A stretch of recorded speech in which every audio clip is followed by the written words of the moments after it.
पत्नीला पळवून नेल्याने पतीने तरुणाच्या गळ्यावर चाकूने वार करून गंभीर जखमी केल्याची घटना हलखेडा तालुका मुक्ताईनगर येथे शनिवारी सायंकाळी घडली। मिळालेल्या माहितीनुसार जोंधनखेडा येथील रोहिदास राठोड याने राहुल लवंग चव्हाण राहणार लालगोटा तालुका मुक्ताईनगर याच्या पत्नीस पळवून नेले होते। त्याचा राग राहुल याच्या मनात होता। दिनांक 8 रोजी रोहिदास याला पकडून हलखेडा येथील नरलाल पवार यांच्या घरासमोर ओढत नेले आणि त्याच्या गळ्यावर धारदार चाकूने वार करत त्याला ठार मारण्याचा प्रयत्न केला। या हल्ल्यात रोहिदास राठोड हा गंभीर जखमी झाला। ही घटना शनिवारी संध्याकाळी घडली। पोलीस चौकीचे सहाय्यक फौजदार संतोष चौधरी, प्रदीप इंगळे, हरीश गवडी, गोपीचंद सोनवणे, सागर सावे, राहुल नावकर, अनिल देवरे हे घटनास्थळी पोहोचले।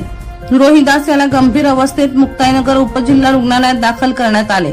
तसेच हल्ला करणाऱ्या राहुल लवंग चव्हाण याला ताब्यात घेतले। संशयित आरोपी विरुद्ध गुन्हा दाखल करण्यात आला असून पोलीस निरीक्षक नागेश मोहित यांच्या मार्गदर्शनाखाली सहाय्यक पोलीस निरीक्षक संदीप दुनगहू पुढील तपास करत आहेत। वर्षा लोहार यांचा खास रिपोर्ट V1 लाईव्ह जळगाव।